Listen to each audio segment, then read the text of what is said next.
Hello to all CENIMASTER lovers. Hope you enjoy watching. Let's get started. The series begins. There is a virus suddenly appeared and infected all humans on Earth. This virus turns people into zombies. In simple terms, we are all currently infected with it. This means that if someone is exposed, they turn into a zombie. If someone dies, they also turn into a zombie. After that, the events begin, which take place 3 years after the spread of zombies. We see that there is a prison where 2 army personnel are currently present, the most important of whom is Officer Hammond. They are currently escaping from a large group of zombies. After locking them up, Hammond receives a call from a soldier named Simon, stationed at a military outpost called Northern Light, located in the Arctic. The important thing is that Simon tells Hammond to go upstairs immediately and take Dr. Murch and leave because the area is overrun with zombies. There is a helicopter coming now to land on the roof and take them to a lab in California. Hammond goes to Dr. Murch amidst dozens of zombies. He locks the door as he enters her room and discovers that she is conducting experiments in the room with a few assistants on 3 prisoners to develop a vaccine for the zombies. Hammond tells her they need to leave immediately, but she is very close to finishing the vaccine and wants to test it first. He waits with her, locks the door, and they test the vaccine on the first 2 prisoners. Unfortunately, both of them turn into zombies and die. Then they reach the last prisoner. They administer the vaccine but don't wait to see the result because the helicopter has arrived on the roof. And at the same time, zombies invade the area. Hammond takes Dr. Murch, leaves the prisoner, and heads to the helicopter. Dr. Murch insists that the last prisoner did not turn into a zombie until they left, which means the vaccine worked, and they need to help the prisoner. Hammond lets her board the helicopter while he goes back down to the prisoner. At first, Hammond encounters a large number of zombies. Even his colleague who was in the area earlier has turned into a zombie. Eventually, Hammond reaches the prisoner, but unfortunately, the zombies have already reached him too. They attack him viciously. The prisoner is named Murphy. Meanwhile, Simon at the outpost is approached by his commander, who tells him to shut everything down and leave because all similar outposts have been destroyed. They are now taking a helicopter to escape to another military base. Simon quickly shuts everything down, but he is delayed because he is talking to Hammond. In the end, the others leave without him in the helicopter, but unfortunately, it crashes and explodes. Simon assumed that the pilot had turned into a zombie, causing the crash. Now, Simon is left alone at the military outpost. We move to another place where we meet someone named Roberta Warren at a camp called Blue Sky Camp. She manages the camp, by the way. This camp is a place where a group of surviving humans live together. You could call it a community. The leader of this community, alongside Warren, is a man named Garnett. Warren and Garnett served together in the National Guard before the end of the world, making them very strong and capable. One night, while Garnett was on watch, he called Warren and told her to come quickly because 2 people were approaching from the sea in a small boat. She went to him quickly and found that the 2 were Hammond and Murphy. Hammond explained that he had met someone on the way who told him about a group of National Guard members, referring to Warren and Garnett, running a camp to help people. So he came here because he needed help for himself and his friend Murphy with their mission. Warren and Garnett took them into the camp and asked about their mission. Hammond explained that Murphy had been bitten 8 times by zombies, but neither died nor turned into one. This was because before being bitten, Dr. Murch had given him a vaccine she had been working on. She is now in California, and Hammond's mission is to take Murphy there so she can use his blood to create a vaccine for the entire world. Warren and Garnett were shocked and didn't believe it at first. Hammond showed them Murphy's bite marks, proving he was still fine. At that moment, they believed him and decided to help. However, they told him they had many people in the camp who needed them, so they would take them by car to the nearest place with a vehicle, and from there, they would continue on their own. Everyone agreed, and they set off together. Meanwhile, we are introduced to Addie and her fiancé, Mac. There was a large group of zombies enter the camp and killed all the people inside. They were sad because of their friends who died. After some time, they went to a secondary school because it is supposed to have an underground shelter. They found everything destroyed, and there was nothing left. They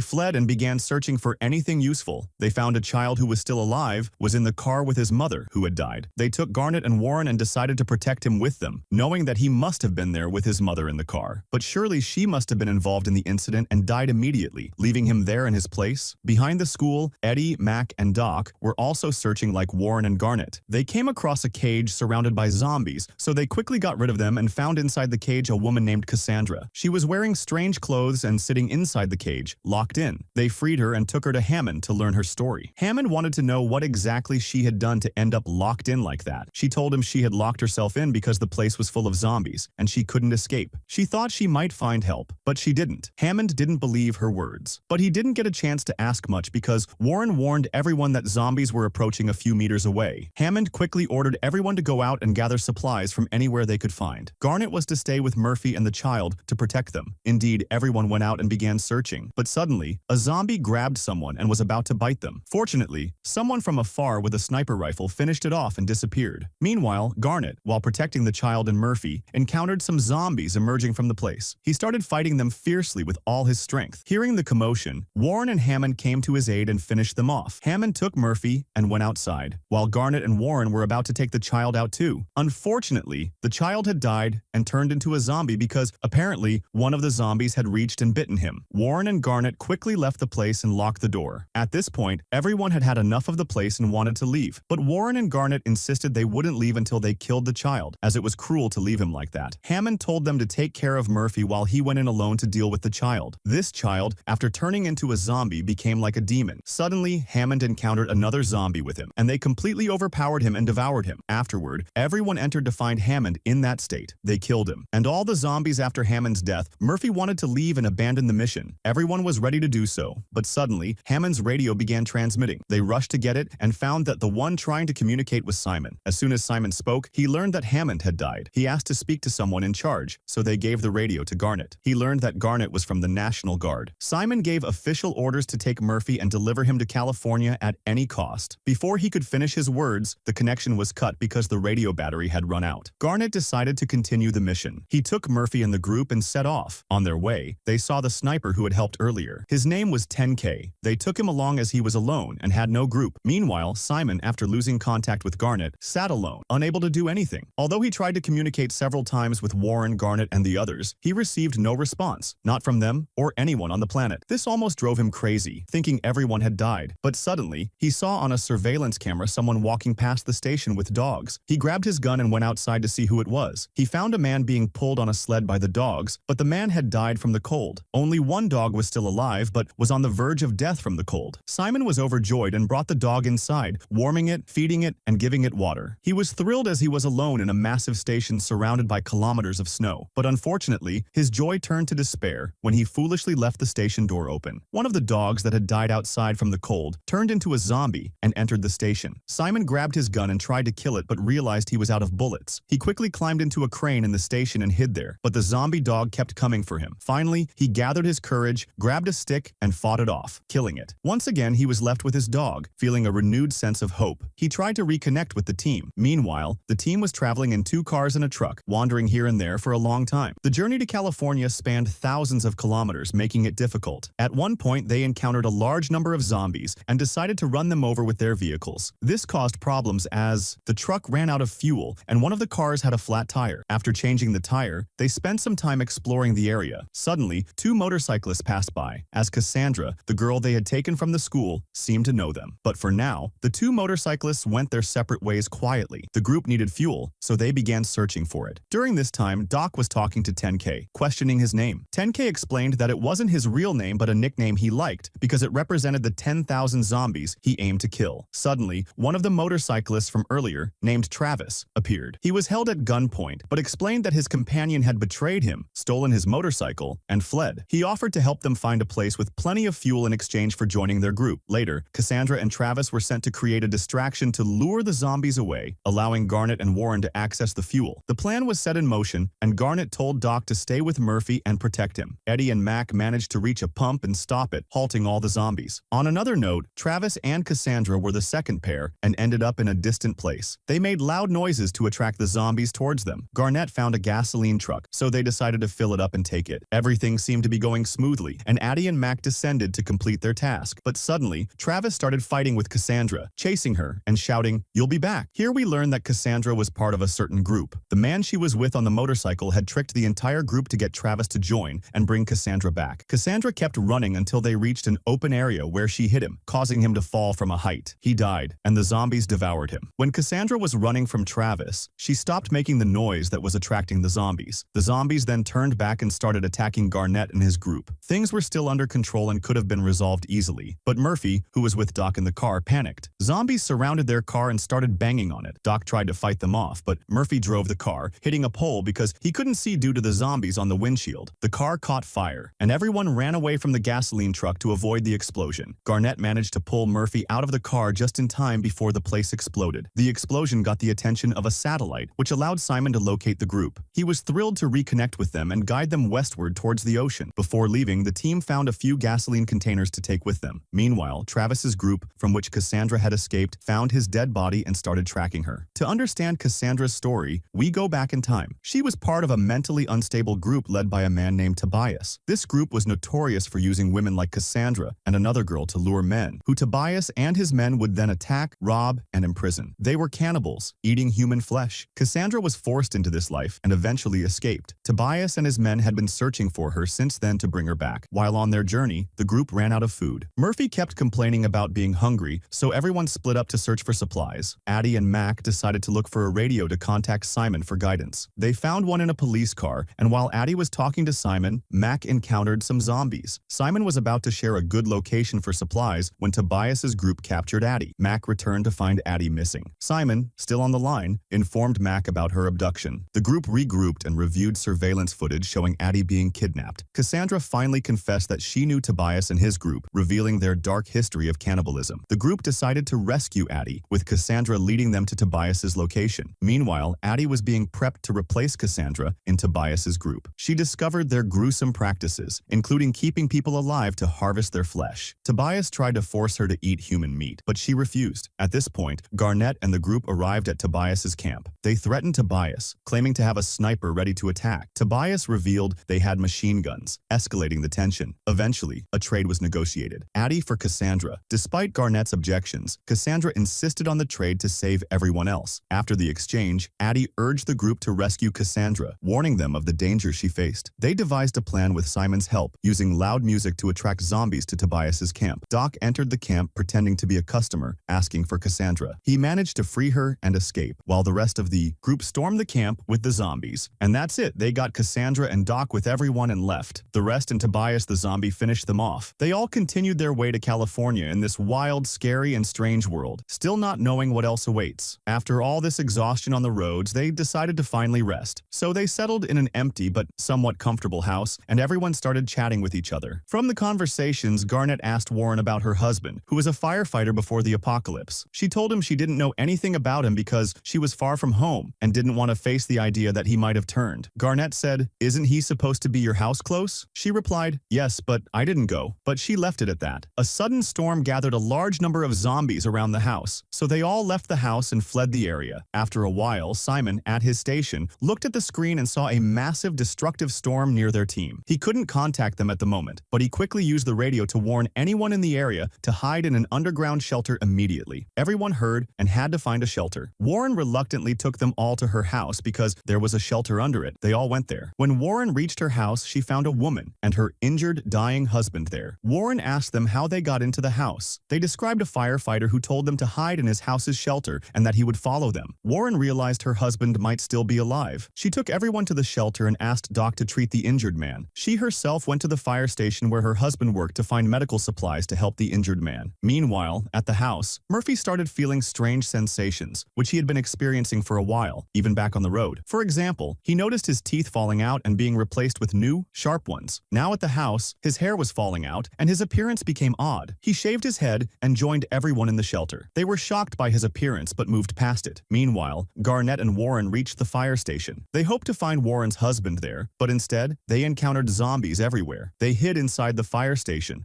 only to find more zombies, firefighters who had turned. They started killing them one by one until they were all gone. Warren checked their faces to see if her husband was among them. He wasn't, and she felt relieved. But the storm outside intensified, and they had to leave. They grabbed the medical supplies and returned to the shelter. Garnett went inside, but before Warren could enter, she closed the door from the outside and stayed out for two reasons. First, so her husband could find her if he came. Second, because they wouldn't let her stay outside unless she closed the door herself. Doc treated the injured man in the shelter, and thankfully, he recovered. Meanwhile, Warren waited outside for her husband, but he never came. Instead, the storm arrived and consumed the entire house. After some time, everyone emerged from the shelter to find the world completely destroyed and Warren lying on the ground. Thankfully, she was alive and well. They were all relieved. Warren felt deep inside terrified that her husband was dead because if he had been there, the storm would have taken him. In the background, we see her husband walking, but he had turned into a zombie. After all this, Garnett suggested they rest at a nearby camp. He knew the camp leader, Joe Williams, a former National Guard commander who loves him. They went to the camp and met Joe. Joe was happy to see Garnett because they were almost friends. He welcomed them, but took all their weapons for safekeeping. Joe showed them around his city, showcasing its safety and abundance of food and water. He allowed them to stay the night, but told them they had to leave the next day because there wasn't enough space. He promised to give them a location to go to. They thanked him and left. Joe later noticed 3 people from a group led by a man named Jacob trying to enter the camp. To explain, Jacob was a mentally unstable man who convinced people he was a god and that everyone should turn into zombies because they were the salvation. Joe had previously kicked Jacob and his group out of the camp. Now, Jacob wanted revenge and sent 3 people to infiltrate the camp, claiming they regretted leaving. Joe, being kind, let them in. This was a mistake because the 3 spread out and caused chaos. One pulled out a knife, suicided, and turned into a zombie, causing a chain reaction. Within seconds, dozens of people turned into zombies. The team started fighting and killing zombies to escape. Murphy, as usual, was the first to run away. Everyone used whatever they could as weapons, even a whisk. Eventually, Warren and Garnett met Joe and asked what to do. Joe said all the weapons were in the storage outside, surrounded by zombies. He told them to escape through the emergency exit before the place collapsed. They ran to the exit but found it locked, with zombies closing in. Thankfully, someone from outside opened the door, letting them out before sealing it again. As they escaped, they encountered Jacob's group but managed to evade them. Meanwhile, Jacob gathered the remaining survivors in the camp and showed them Joe, who had turned into a zombie. Jacob declared that everyone should turn into zombies to achieve salvation. Murphy, in a cage full of zombies, emerged unharmed, as if he controlled them. This shocked everyone. Even if they were amazed by him, they would believe in him immediately, that zombies do not affect him. He brought a zombie and put his finger in its mouth to tell them that what's happening with Murphy, the physical changes and the strange powers he's experiencing, are due to genetic mutations caused by the serum he took earlier. So, expect anything in the coming period, like for example, he might control zombies. The important thing is that Jacob got angry at the time, pulled out his gun, and was about to shoot Murphy. Garnett secured Murphy and fired a shot, but unfortunately, it hit his heart. At that moment, Cassandra and 10K had brought their weapons and their car, and they had to escape immediately because the zombies had invaded the place. But Warren didn't want to leave Garnett because she loved him. In the end, everyone forcibly dragged her away, took her, and left with Murphy, fleeing the place. Unfortunately, Garnett died and turned into a zombie. Warren stood beside the car from a distance, took 10K's sniper rifle, and shot Garnett in the head. She also shot Jacob in the heart, turning him into a zombie, and he finished off the rest. And Warren got in the car with them, and they continued their journey, all grieving for Garnett. Warren was in a state of shock and not herself. Thus, the first part ends. If you liked the video, subscribe to the channel and activate the notification button so you never miss an updates.